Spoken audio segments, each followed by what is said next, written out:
Muhammadin Mustafa Rasulillah sallallahu alaihi wasallam wa ala alihi kiram ashab ridha masyaallah Fatihah. A'udzubillahi minasyaitonir rajim. Bismillahirrahmanirrahim. Alhamdulillahi rabbil alamin. Ar-Rahmanir Rahim. Maliki yaumiddin. Iyyaka na'budu wa iyyaka nasta'in. Ihdinas siratal mustaqim. Siratal ladzina an'amta 'alaihim ghairil maghdubi 'alaihim waladdallin. Amin.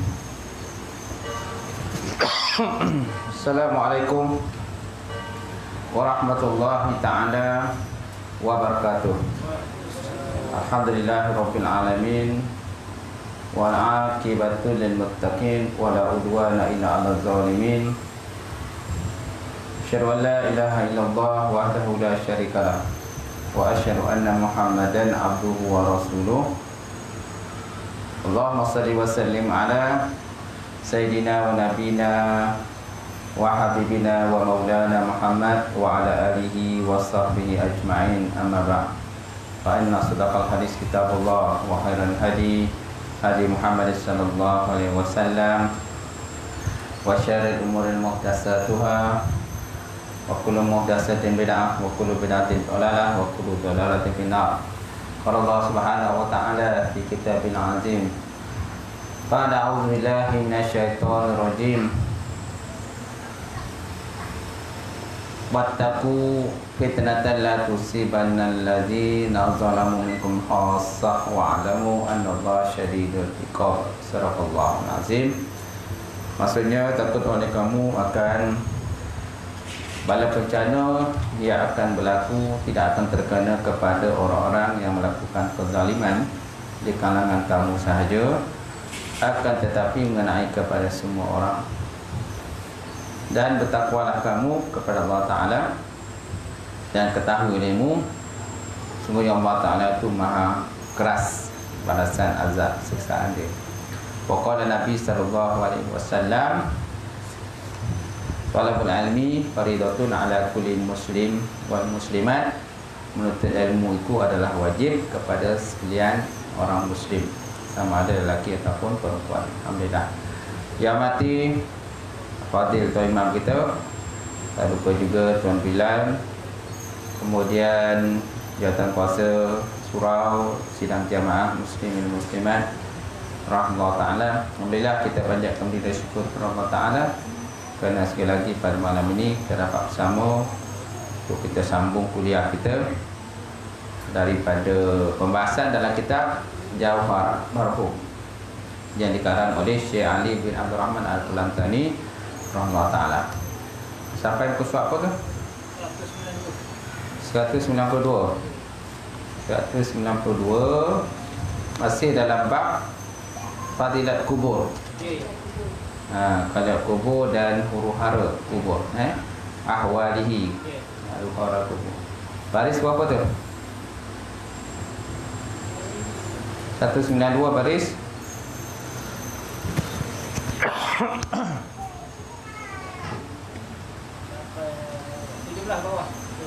17.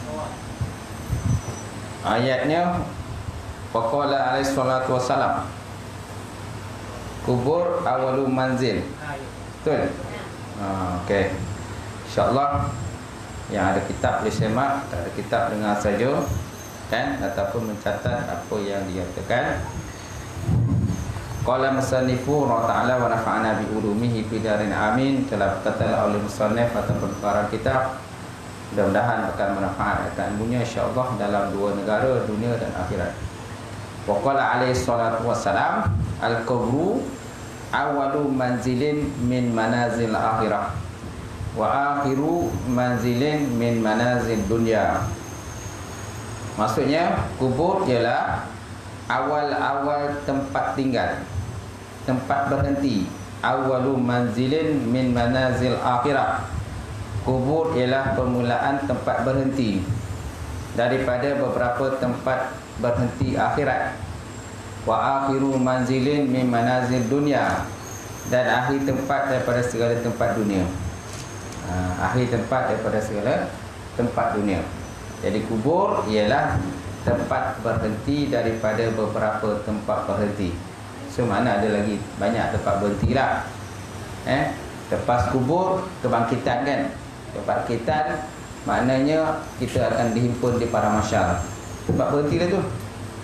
Akan hisap, ditanya segala amalan kita. Kemudian dibukalah amalan-amalan kita, kitab-kitab lembaran kita, kitab-kitab yang ditulis terhadap catat segala amalan kita di dunia dahulu, semuanya akan dipamerkan dan dibuka, ditunjuk kan, di hadapan Allah Subhanahu Wa Taala dan di hadapan makhluk yang lain. Kalau amalan kita baik, alhamdulillah. Kalau amalan kita buruk, kan banyak benda-benda yang buruk-buruk yang kita lakukan, maka sedihlah kita, tunduk malu di hadapan Allah Subhanahu Wa Taala. Amalan kita baik, bagus, insya-Allah kita suka, gembira berada di hadapan Allah Subhanahu Wa Taala dan sekalian makhluk yang lain. Baik. Riwayat Ibnu Majah bahwasanya Sayyidina Utsman radhiyallahu taala anhu adalah ia apabila berhenti di atas kubur menangis ia sehingga basah janggutnya.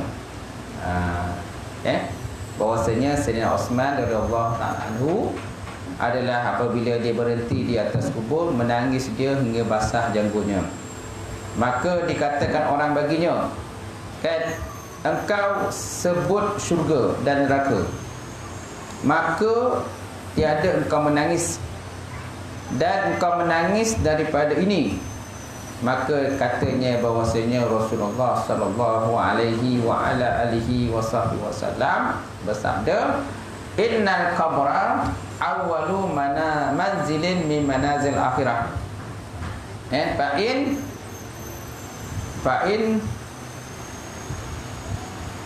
Fa'in najaminhu. Kenapa? Fa'in najaminhu fama ba'dahu asyara minhu wa illam tanji minhu fama ba'dahu syarra minhu. Rasulullah SAW bersabda, sesungguhnya kubur itu permulaan tempat berhentinya daripada beberapa tempat perhentian akhirat.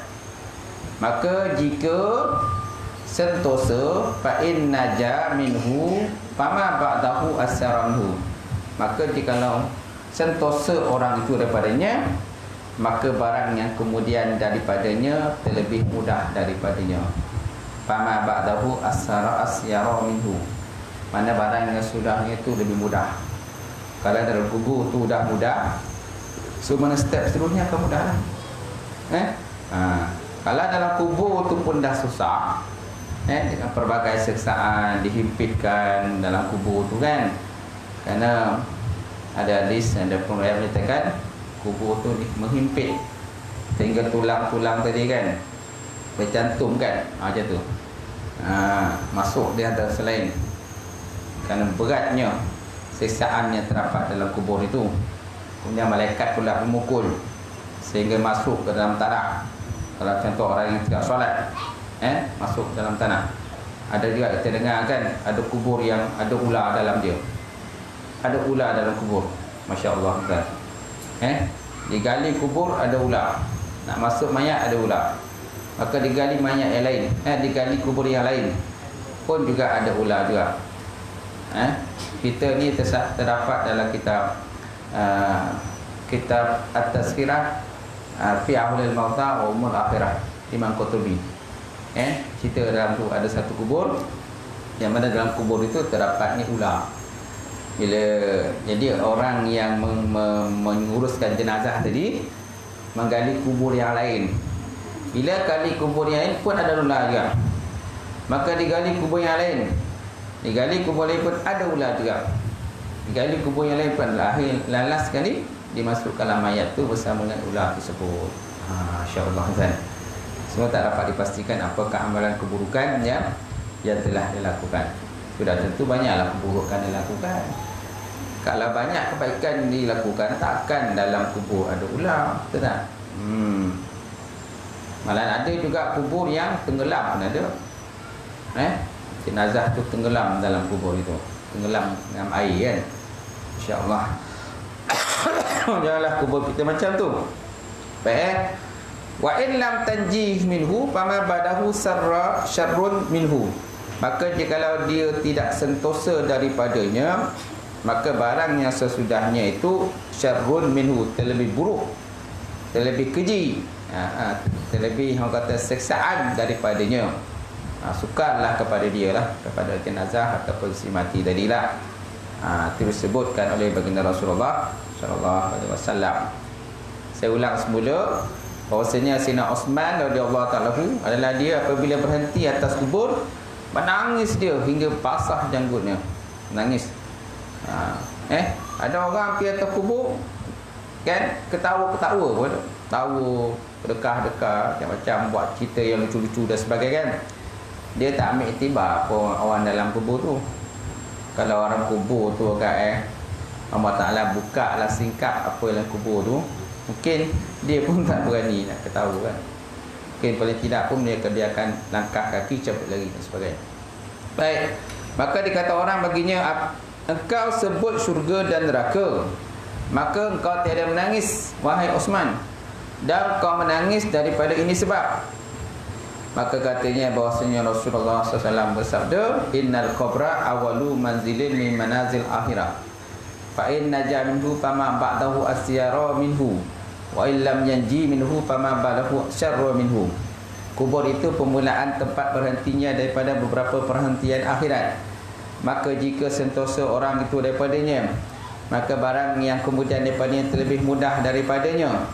Dan jika tiada sentosa daripadanya, maka barang yang kemudian daripadanya terlebih jahat. Syarrun minhu, terlebih jahat daripadanya. Mana balasan buruk lah yang akan diterima lah. Kerana kubur ni dia boleh jadi satu kebun daripada kebun syurga, dan dia juga boleh jadi macam satu pintu daripada pintu neraka. Allahumma ja'alhu qabrahu raudatan min riyadil jannah wa la taj'al qabrahu khufratan min khufan niran. Itu doa biasa kita bacalah kepada jenazah. Ya Allah Tuhanku, jadikanlah kuburnya satu kebun daripada kebun syurga, dan jangan kamu jadikan ya Allah dalam kuburnya itu satu lubang daripada lubang api neraka. Itu doa yang biasa kita bacalah. Imam biasa baca ketika sembahyang jenazah. Baik. Kemudian daripadanya juga waqala alaihi salatu wassalam, al-qabru manzilun la budda fihi minan nuzul. Al-qabru manzilun la budda minhu minan nuzul. Kubur itu tempat perhentian, tak dapat tiada daripada berhenti padanya. Tak dapat tiada, mesti semua orang mesti berhenti dari situ. Maksudnya semua akan matilah. Semuanya akan mati, tak ada yang tak mati. Semua akan menempuh alam kubur. Tak tahulah macam mana tuan-tuan, umat-umat dahulu tuan-tuan, tak tahu macam mana, berapa lama dah mereka tu duduk di alam barzah dah. Kita ni kelebihan umat Nabi Muhammad SAW ni kan, kita ni di akhirkan Allah Ta'ala daripada umat dahulu. Dan akhirat besok kita lah dia akan mula dibangkitkan. Kita lah akan dulu dia akan dihisap. Amalan-amalan kita berbanding dengan umat-umat yang kemudian, umat yang lain. Walaupun umat lain tu dia dulu lahir, umat Nabi Adam, Nabi Nuh dan Nabi Idris ke apa benda, umat Nabi-Nabi lain, Nabi Musa kan, walaupun mereka dahulu dilahirkan dan mati dahulu, tapi akhirat besok yang akan disoal dulu ialah umat baginda Rasulullah sallallahu alaihi wasallam. Semaknanya dia ada dua, sama ada masuk neraka atau syurga. Kalau neraka awal masuk neraka, kalau syurga awal masuk syurga. Itulah umat baginda Rasulullah sallallahu alaihi wasallam. Nabi pula akan cuba sedaya upayalah untuk memberi syafaat untuk menyelamatkan umat baginda Rasulullah. Baik. Jadi Rasulullah sebut al-qabru manzilun la budda fihi minan nuzul. Kubur itu tempat perhentian, tak dapat tiada daripada berhenti daripadanya. So semua akan mati. Cuma cara mati itu masing-masing. Cara mati itu masing-masing, terserah pada Allah Ta'ala macam mana nak mati. Mati itu hanya Cara mati itu hanya penyebab dia. Sebab kenapa dia mati? Kerana contohnya kemalangan, aksiden, tenggelam, bakar, kan? Sakit jantung. Kenapa dia mati? Kerana aksiden, lemah jantung dan sebagainya, kan? Tapi hakikat sebenarnya memang ajal dah sampai. Ajal dah sampai ajal dia. Sakit tu hanya penyebab je, sebab pada kematian itu. Daripada segi hukum dunia itulah sakit, malangan, kan? Dan mati ni pun tak kira sama ada tua ke muda ke, pulang pada Allah Ta'ala. Kalau sampai ajal ni mati-mati. Saya dengar sahabat kita, kan, meninggal dunia malam, kan? Itulah Ustaz, kawan saya tu, kawan tu termasuk dia merawat Darul Syifa. Dia ada buat rawatan juga Darul Syifa tu.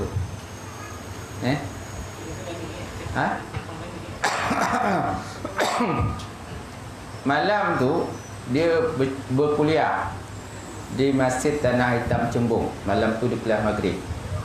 Lepas maghrib tu, kan, malam tu dalam pukul 10 kan, dia pergi ke Yayasan Safa. Yayasan Safa tu dia ada budak-budak kena histeria. Banyak budak kena kat situ sejak kebelakangan ni lah, kan? Ada gangguan-gangguan. Ustaz tu termasuk yang pergi bekerja kat sana lah. Macam tu. Waktu lepas kuliah tu di maghrib di Tanah Hitam Cembung tu, dia ada tanya dengan salah seorang daripada Bilal tu. Saya Bilal, kan? Tahu tak jalan shortcut pergi ke Bahau dia? Tahu dia. Jalan sini ke? Kan? Jalan sini, kan? Kat situ ada kampung Tulang Rimau, kan? Dia tu. Ya, ada tu. Dia akan lalu kampung Tulang Rimau dia tu. Gitu kan. Tutup tu, tengok dia meninggal kat situ. Meninggal ke kampung Tulang Rimau. Dia ada program. Dia ceramah di Bahau, lepas Bahau pergi ke Tampin, ada meeting Tampin, nak ditakdirkan Allah Ta'ala. Dia punya tak tahu tak macam mana, kereta tu terbabas, terlanggar dia punya tembok longkang, terlanggar. Lepas tu terbalik, melambung dan terbalik. Itu baru 2 minggu. Baru 2 minggu. Itulah tu. Tak dapat nak cakap lah. Memang orang kata, yelah, ajal tu dah sampai. Kemalangan itu hanya sebab pada kematian saja. Kenapa dia mati? Aksiden. Kenapa dia mati? Tenggelam. Kenapa mati? Terbakar. Kenapa dia mati? Lemah jantung. Tak? Heart attack dan sebagainya. Tapi sebenarnya sebalik itu memang dah sampai ajal masing-masing, kan? Fa iza jaa ajaluhum la yastakhiruna sa'atan wa la yastaqdimun. Bila sampai ajal seorang itu, tidak akan cepat sesaat dan tidak akan lewat sesaat. Dan mati pun tidak kira umur. Tak kira umur. Kalau kita tahulah kita mati bila, kan senang. Tak tahu. Orang muda pun boleh mati. Ada orang tu tua, lama sakit, tak mati-mati. Kita pun tanya, apa yang kau pakai ni, kan? Apa benda yang kau pakai ni sehingga kau tak mati-mati ni? Jadi orang pun boleh sangka buruk, sangka macam-macam. Betul tak? Macam tu. Jadi walaupun serahlah kepada Allah Ta'ala. Kita lebih tahu apa yang sebenarnya. Baik. Seterusnya, tuan-tuan, waqala alaihi salatu wassalam, idza mata ahadukum urida alaihi maq'aduhu bil ghadati wal ashi in kana min ahli jannah fa min ahli jannah wa in kana min ahli nar fa min ahli nar. Yuqalu hadza maq'aduka hatta yab'asakallahu ilaihi yaumal qiyamah. Hatta yab'asakallahu ilaihi yaumal qiyamah.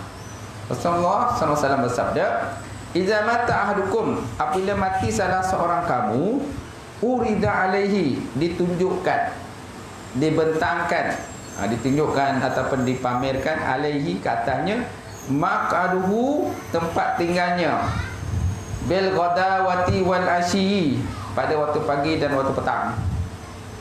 Waktu pagi petang ditunjukkan tempatnya. Kat mana tu? Dalam syurga ataupun dalam neraka lah.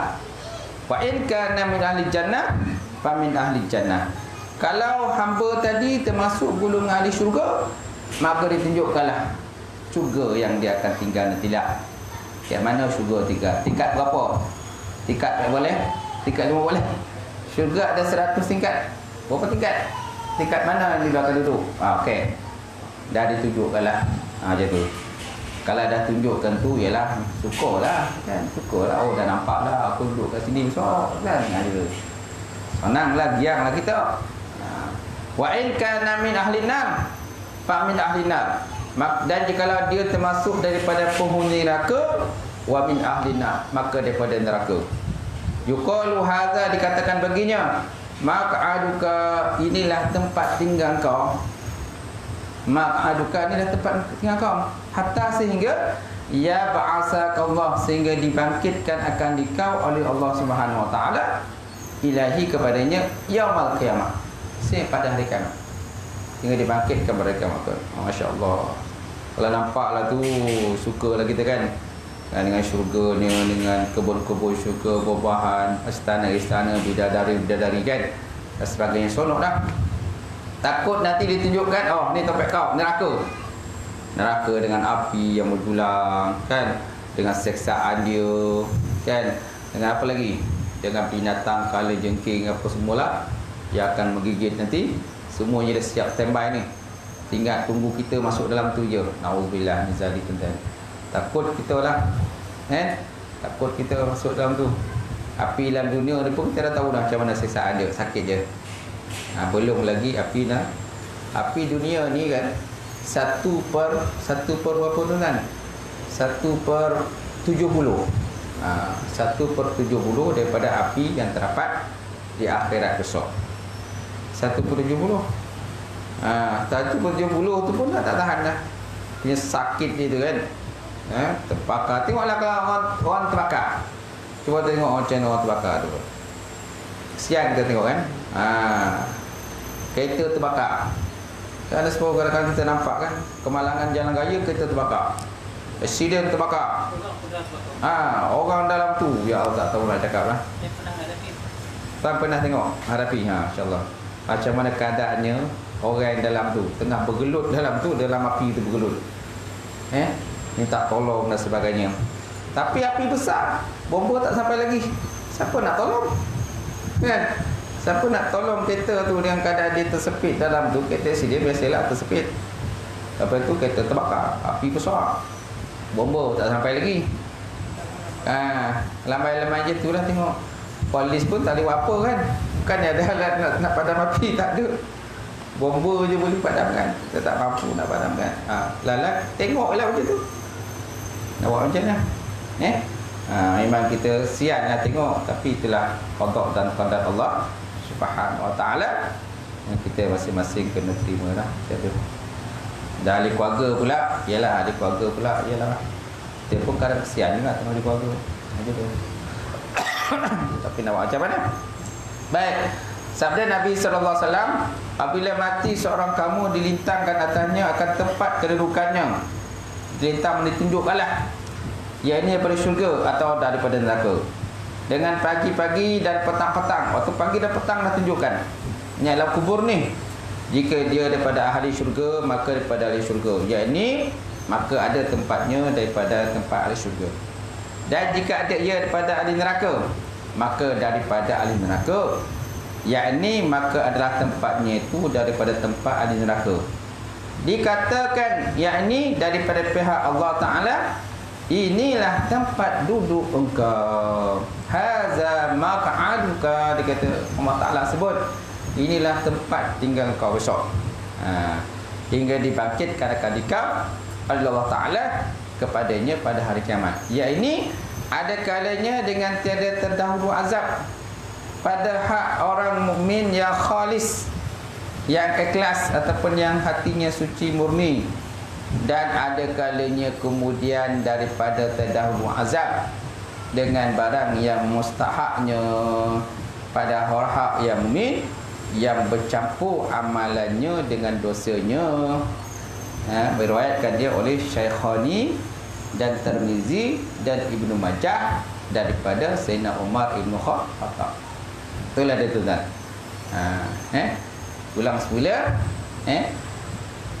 Maka adalah tempatnya daripada tempat neraka. Dikatakan yang ini daripada pihak Allah Ta'ala, inilah tempat duduk engkau hingga dibangkitkan akal dikau Allah Ta'ala kepadanya pada hari kiamat. Yakni ada kalanya dengan tiada terdahulu azab pada hak orang mukmin. Ada kalanya tidak terdahulu azab pada hak orang mukmin yang khalis, yang ikhlas kepada Allah Ta'ala. Dan ada kalanya kemudian daripada terdahulu azab. Ada pula yang terdahulu azab pada dia. Ada yang memang tak ada kena azab pun. Ada pula kena azab dulu. Dah habis azab besok baru dikeluarkan pada neraka, masuk ke dalam syurga. Jadi yang kena azab ni kan, walaupun dia bercampur ada iman ada maksiat pun ada. Jadi yang kena azab ni pun dapat tunjuk, dia tengok dulu. Dia dapat tengok dulu tempat dia diazab itu mana. Dah habis tempat azab, okey, ditunjuk tempat syurga pula. Mengikut kadar amalan masing-masing kan. Mana kalau dia ni ahli neraka dulu, ditunjukkan tempat dalam neraka dulu. Kalau dia kemudian lepas di syurga, lepas neraka masuk syurga, okey, sebabkan dia iman, maka ditunjukkan dalam syurga pula tempat dia. Macam tu. Baik. Dan ada kalinya kemudian daripada terdahulu azab dengan orang yang mustahaknya pada hak orang mukmin yang bercampur amalnya dengan dosanya. Siapa yang bercampur amalannya dengan dosa dan kebaikan pun ditunjukkan juga tempat dia. Tunjuk dalam neraka dulu. Ni topik kau dulu. Transit. Sudah kita kan? Transit kau ke sini dulu dalam neraka. Dah habis transit tak, baru masuk syurga. Tunjuk pula sampai dalam syurga pula. Oh, ni tempat-tempat dia. Bila tunjuk syurga tu, syukur lah dia. Syukur lah, giang lah dia. Kat bilo lah nak masuk ni kan. Macam tu. Okey. Ada satu kisah tuan-tuan yang terdapat dalam kitab Aqidah Ahlussunnah wal Jamaah yang dikarang oleh Haji Sa'id bin Haji Ibrahim berkenaan dengan seorang lelaki yang terakhir sekali masuk keluar daripada neraka, terakhir sekali keluar daripada neraka dan terakhir sekali masuk syurga. Ada seorang lelaki ini, dia orang terakhir sekali daripada neraka, nak masuk syurga lah. Maka lalu dia keluarkan daripada neraka kan, dalam keadaan dia hitam legam macam tu. Maka ketika dia keluar daripada neraka tadi, dia sukalah, sangat suka. Tiba-tiba Allah Ta'ala tunjukkan dia ada sebatang pokok yang rimbun. Rimbun dengan buah-buahan dia. Dan ada sebatang pokok yang macam tempat yang ni tak ada buah, tapi tempat berteduh lah. Maka dia kata kepada Allah Ta'ala, ya Allah Tuhanku, kau telah keluarkan aku daripada neraka. Saya minta padamu ya Allah, kau bawakanlah aku ke bawah pokok tu. Aku nak berehat, nak teduh situlah. Maka Allah Ta'ala kata boleh, tapi dengan syarat lepas ni kau jangan minta lagi benda yang lain. Maka hamba tadi kata, ya Allah, saya berjanji saya tidak akan minta lagi yang lain dah. Lalu dibawalah pokok itu dan pun dia berteduh ke pokok tadi. Ketika dia tengah seronok berteduh tadi, maka Allah Ta'ala tunjukkan pada dia sebatang pokok yang lain lagi, yang lagi rimbun lagi, lagi rimbun, lagi cantik, lagi menarik. Maka dia minta kepada Allah Ta'ala, ya Allah Tuhanku, kau bawakanlah aku kepada pokok itu, pokok yang nombor dua tadi kan. Kerana aku tak sabar lagi nak berada di bawah dia, nak berteduh dan menaung di bawah dia. Maka Allah Ta'ala kata, bukankah tadi kamu telah berjanji? Kau dah janji tadi tidak akan lagi minta yang lain. Kau dah keluar pada syurga ni, dah okey, daripada neraka dah okey dah tu. Apa lagi kau nak minta? Maka hamba tadi kata, ya Allah Tuhanku, aku berjanji kalau kau bawa aku pada bawah pokok itu, aku tidak akan lagi minta yang lain. Maka dibawalah pada pokok yang kedua. Maka dia pun berteduh di situ, sonoklah gembira. Tiba-tiba Allah Ta'ala tunjukkan sebatang pokok yang lain lagi. pokok yang lain lagi rimbun, lagi cantik, lagi menarik dan sebagainya. Maka hamba tadi pun, ya Allah Tuanku, aku nampak sebatang pokok yang lagi menarik dan sebagainya, bagus, kan, bawalah aku pada pokok yang itu. Maka Allah Ta'ala kata, bukankah tadi kau nak berjanji pada aku? Berapa kali nak berjanji ni? Berapa kali nak berjanji ni? Inilah sifat anak Adam ni, kan, pandai berjanji tak tunai janji, tak mampu nak tunai janji. Maka ya Allah, maka hamba tadi kata, ya Allah, saya berjanjilah. Ini last ni kan, lagi janjilah. Last janji, lepasnya aku tak akan minta lagi yang lain. Maka Allah Ta'ala dengan sifat pemurah dia, penyayang dia, membawa hamba tadi pada pokok yang ketiga. Kemudian Allah Ta'ala tunjuk kali pokok yang lain lagi, kan, lagi yang cantik, lagi rimbun dan menarik dan sebagainya. Maka dia hamba tadi mintalah kepada Allah Ta'ala, ya Allah, bawalah aku pada pokok yang keempat, yang satu lagi. Maka Allah Ta'ala kata, kau ni betul-betul lah, kan. Silah kita lah, kau ni betul-betul lah Adam. Tak, Allah Ta'ala tak adalah kata macam tu. Ni dia yang cakap. Kalau dia yang cakap, wah kau ni, kan, berapa kali nak berjanji ni, tapi tak tunai janji pun. Tak lah. Itulah sifat anak Adam, kan, biasa macam tu, kan. Maka dibawalah ke pokok yang keempat, dan dia bersonok-sonok lah, berteduh kat situ. Ketika dia bersonok-sonok teduh itu, maka tiba-tiba dia terdengar suara riuh rendah. Rupanya sebelah tu syurga. Suara riuh rendah dan harum, bau yang sangat harum yang keluar daripada situ lah. Rupanya dalam tu syurga. Dia dengar si orang sonok-sonok, riuh dan sebagainya, kan. Lepas tu dia dapat macam pohon-pohon yang penuh dengan buah-buahan, kan, yang sonok kan dalam tu. Jadi hamba tadi, ya Allah Tuanku, saya telah ternampak sesuatu benda yang sangat menakjubkan, kan, yang menarik perhatian dan sebagainya. Saya rasa itu syurga rasanya tu. Ya Allah Tuanku, bawakanlah aku ni masuk dalam syurga. Maka Allah Ta'ala kata, bukankah kau dah berjanji dengan aku? Kamu tidak akan lagi minta benda yang lain. Ya Allah Tuanku, kau janganlah kau sia-siakan permintaanku, kan. Maka Allah Ta'ala dengan sifat belas ihsan, penyayangnya, lalu dibawalah hamba tadi masuk ke dalam syurga Allah Ta'ala. Itu orang yang terakhir sekali, keluar neraka, masuk syurga. Gitu. Siapa dia tu? Tak tahu kita. Takut kita besok. Kalau boleh janganlah macam tu, kan. Kalau boleh, mana habis saja hisab tu, siratal mustaqim, terus masuk syurga.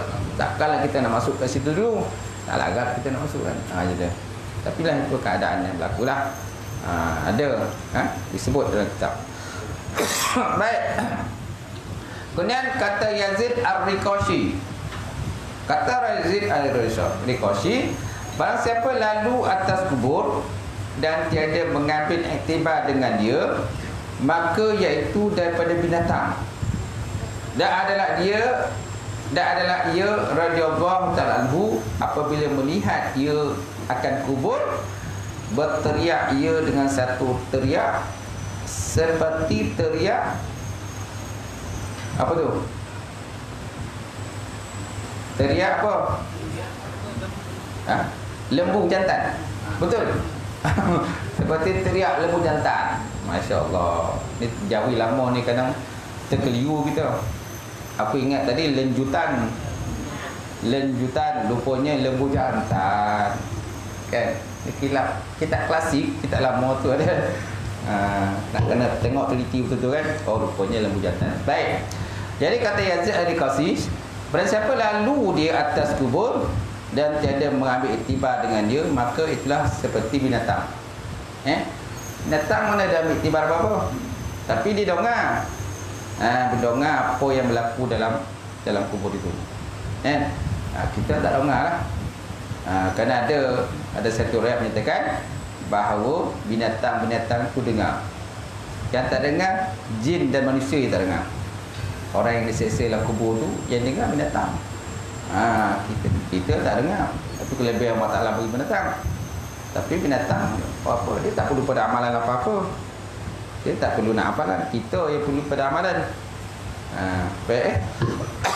Dan adalah ia siapa? Yazid al-Qasi tadi radhiyallahu ta'ala anhu, apabila melihat ia akan kubur, berteriak ia dengan satu teriak seperti teriak lembu jantan. Maknanya dia takut sangatlah. Dia takut, teriak dia, Allah, kan. Bila dia sampai pada kubur tu, ini tak ada orang kadang buat maksiat tu kubur pun, kan. Tempat lain dia tak sangka, dia kan buat maksiat beromen tu kubur. Jadi orang buat puasa pun tak sangka, kan. Biasa orang buat maksiat ni dekat hotel-hotel bajet, kan, dalam somak sebagainya. Ini terkubur buat maksiat.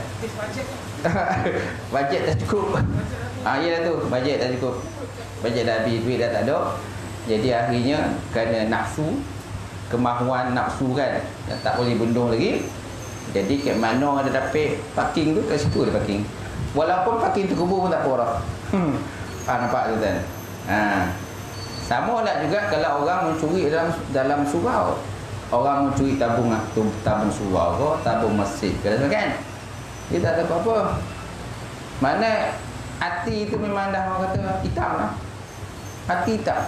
Kalau orang dah hati hitam ni, tabung masjid ke, tabung apa, semua dia pecahan dia. Rumah Allah Ta'ala pun dia tak takut. Itu juga kalau orang hati hitam ni, kata kubur pun jadi, kan. Janji nafsu tu dapat ditunaikan. Dilepaskan nafsu tadi pada benda yang diharamkan oleh Allah Subhanahu Wa Ta'ala. Nasib baik penghuni kubur tu tak keluar. Kalau penghuni kubur tu keluar, dia serogah kan, tak tahulah, tak cukup tanah mungkin dia lari. Lari tak cukup tanah. Ada yang macam tu kan. Tapi bukan topik kita lah. Bukan topik kita, topik orang lain. Jangan laku tu ke topik kita tuan-tuan. Baik.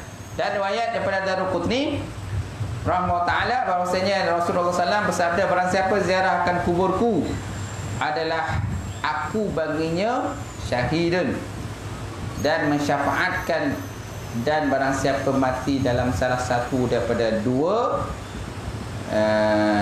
harmain.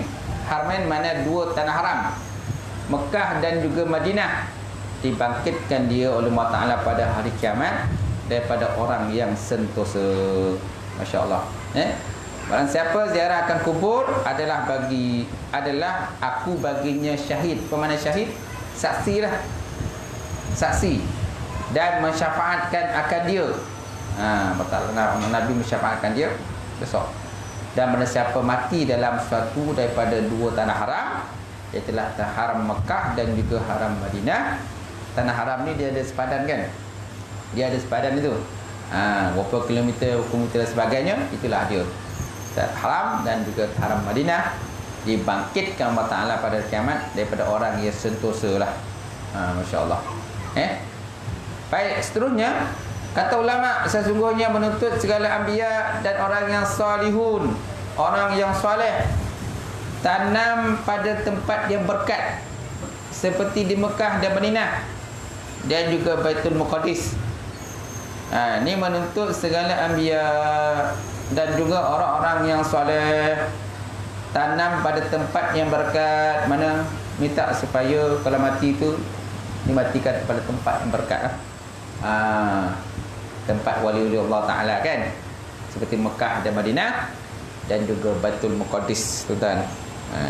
Tapi tak tahulah. Ada juga kadang orang dia kan, dia berazam nak mati Mekah Madinah tapi tak mati-mati pun. Lala balik mati kat kampung juga. Itu bukan kerja kita kan, kerja Allah Ta'ala. Kalau kita kerja kita senang, aku nak mati kat Mekah, aku nak mati kat Madinah lah, tu dapat mati ke sana. Tak semua orang dapat macam tu kan, kadang tak dapat juga. Pergi haji 10 pergi haji 10 kali, pergi umrah 10 kali, tak mati juga kat Mekah Madinah. Lalah mati ke rumah juga mati. Kat kampung juga mati kat kebun juga mati. bukan mati kat makam. Ini semuanya ketentuan daripada Allah Subhanahu wa taala. Baik, seterusnya tuan-tuan. Dan waktu baik bagi mati itu kemudian daripada selesai puasa Ramadan. Betul tak?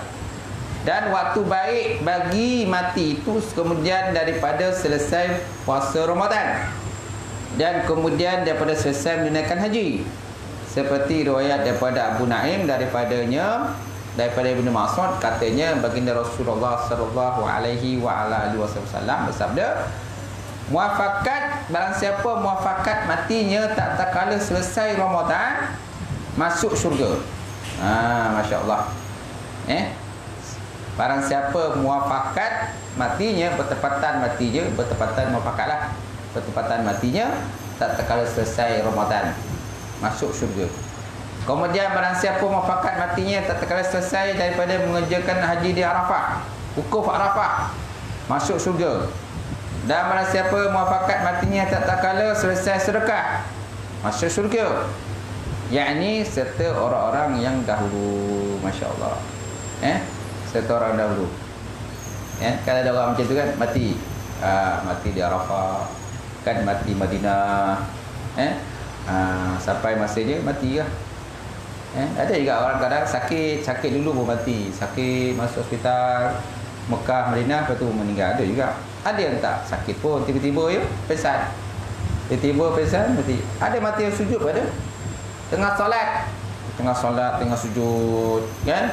Mati, malaikat pun datang, sama sujud dengan kita kat sekolah, kan? Orang bangun bagi salam, dia tak bangun-bangun, tengah sujud.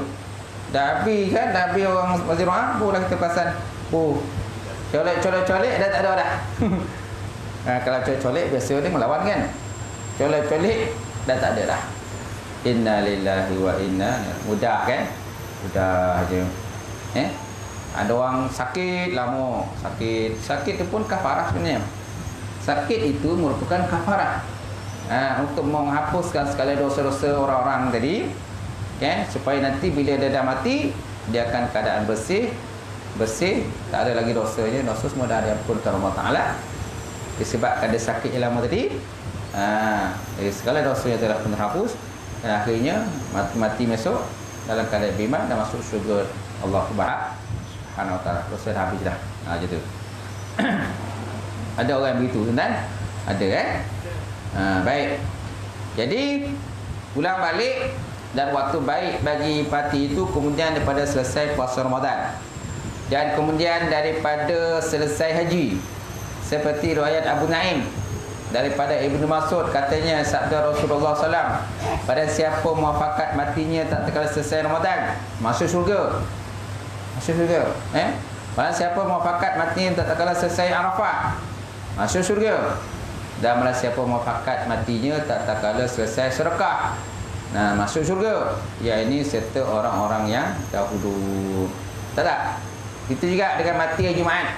Mati Jumaat kan. Ada dapat beritakan terlepas seksa kubur kalau mati pada hari Jumaat. Tak? Ada pula orang kata siapa lahir Jumaat mati Jumaat. Siapa lahir hari Jumaat dulu, maka dia mati Jumaat. Ada juga macam tu. Dia lahir Jumaat, mati Jumaat. Kita tahu ke kita lahir Jumaat? Ada orang tahu dia lahir Jumaat? Omar kata dulu, kau ni lahir dua Jumaat, dia kata. Itu sebabnya kau dogi, dia kata. Ya kau? Kerana lahir Jumaat dogi, dia kata. Tak tahu lah dia. Ada orang kata macam tu, waktu tu. Kenapa kau dogi, dia kata? Sebab kau lahir Jumaat. Bukan Jumaat berkat ke? Bukan Jumaat hari yang baik ke? Patutnya tak dogi kan? Tapi dogi. Sebab apa lahir Jumaat, dia kata? Sebenarnya lahir Jumaat pun sebenarnya tak ada kaitan, kan? Dia bantu pada kita lah macam mana kita didik anak kita dengan baik, insyaAllah. Kalau Nabi pula lahir Senin, Nabi lahir Senin, dan Nabi mati hari apa? Hari Senin kan? Tuan lahir apa dulu? Ingat tak? Besok lahir. Kalau besok lahir, besoklah meninggal dunia. Allahu Akbar. Bermain je.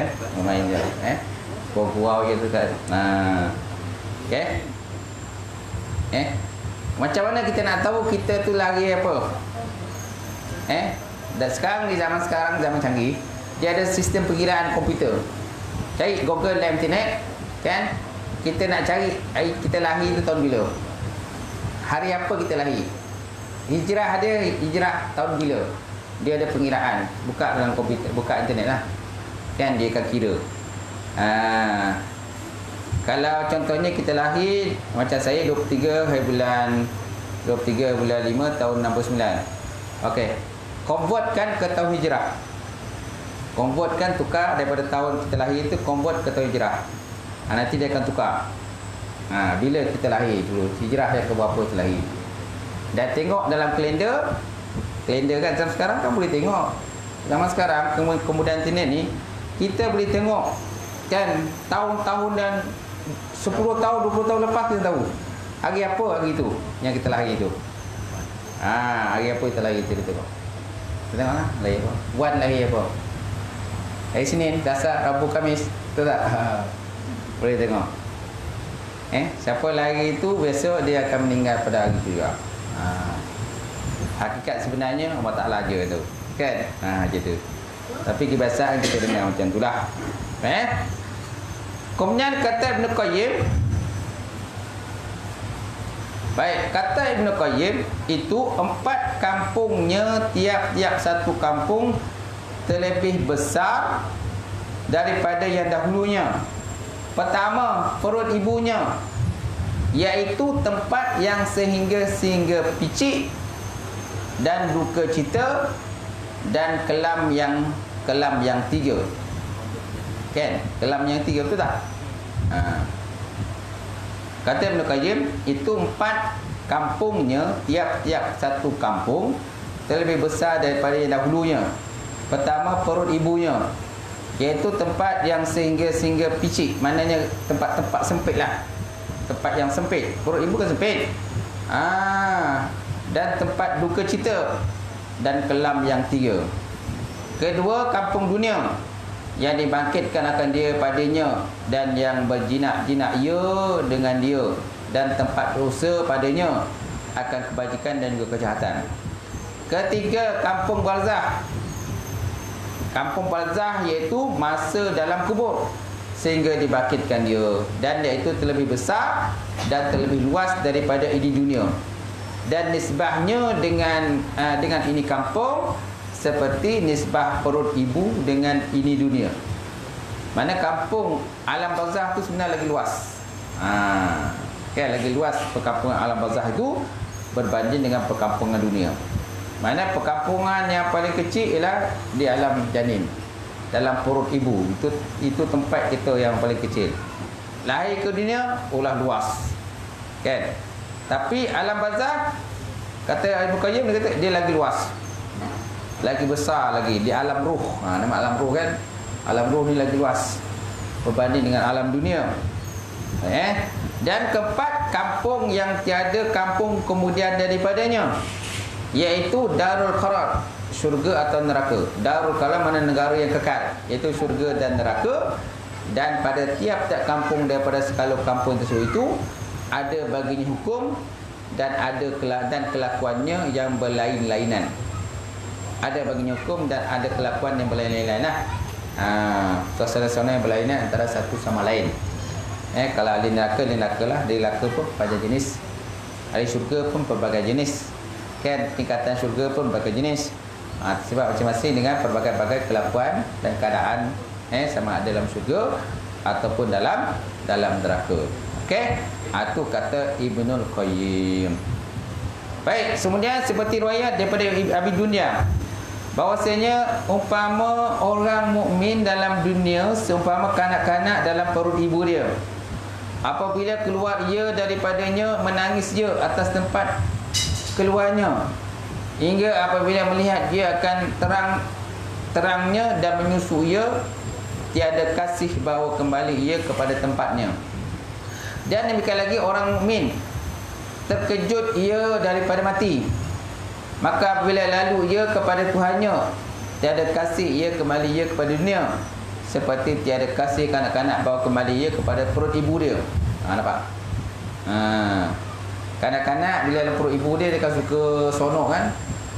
Tapi bila saat dia nak keluar tu, siapa yang sakit perut? Omak lah. Omak yang sakit perut.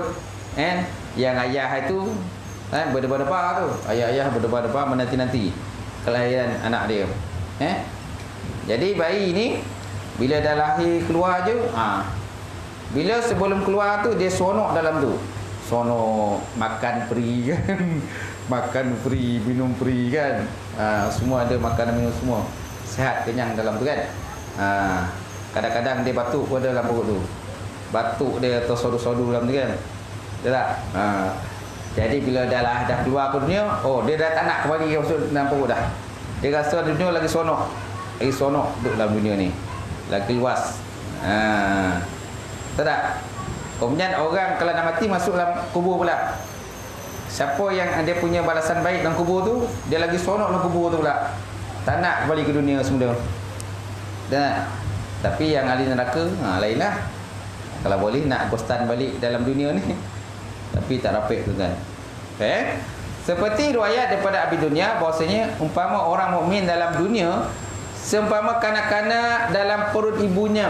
Apabila keluar ia daripadanya, menangis ia atas tempat keluarnya, hingga apabila melihat ia akan terangnya dunia dan menyusu ia dengan ibu dia, tiada kasih ia kembali kepada tempatnya lagi kan.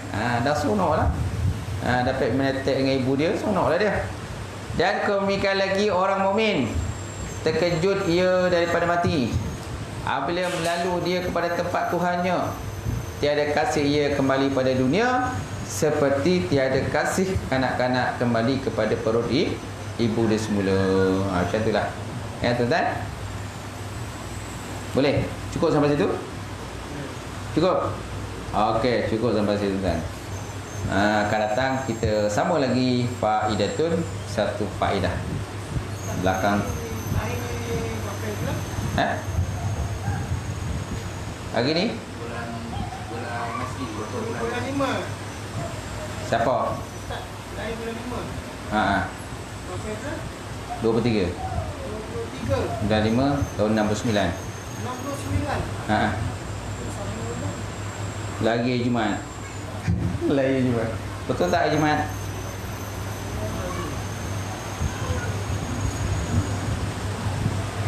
Dia ada tulis saya cuma tulis speaker Rabiul Awal 1389 Hijrah. Dia punya apa hari Day 6. Day 6 hari 6 apa? Hari 6 hari Jumaat lah. Hari Jumaat. Hari 6. Yes. Saya punya Jumaat. Kita boleh cek. Kita lahir video. Hari apa? Hari apa lahir? Sekarang ni zaman teknologi ni senang kita nak cari. Kita lahir apa, hari apa. Berapa bulan? Ikut hijrah. Kita hanya tahu masih je, hijrah tak tahu. Sekarang ni kita boleh cek hijrah hari apa. Berapa hijrah. Betul. Okey, ada soalan tak? Ada soalan? Tak ada soalan Okey, tak ada. Cukup sekadar tu, tandakan situlah. InsyaAllah kita akan datang kita sambung lagi. Auzubillahi minasyaitonirrajim. Bismillahirrahmanirrahim. Alhamdulillah rabbil alamin wassalatu wassalamu ala asyrafil mursalin wa ala alihi washabbihi ajmain. Allahumma zidna ilman nafi'a wa yaqina as-salihah wa lam taqabbala rizqan halalan mubarakatan katsiran wa siyana fataya alim nawalana qulubana bi nuri ma'rifataka wa tahana futuhal arifin. Allahumma faqihna fid din, Allahumma faqihna fid din, Allahumma irfa'na al-bala wal ghala wal waba wal fasha wal munkar wal fitan wa su'al mukhtalifati ma zahara minka wa ma batan min baladina hadza hasah wa min budanil muslimika fa wa amma innaka ala kulli syai'in qadir.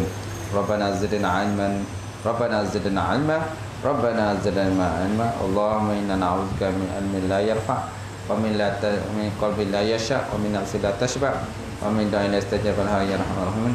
Rabbana atina fid dunya hasanah wa fil akhirati hasanah wa qina azabannar. Walhamdulillahi rabbil alamin. Taqabbalallahu minkum.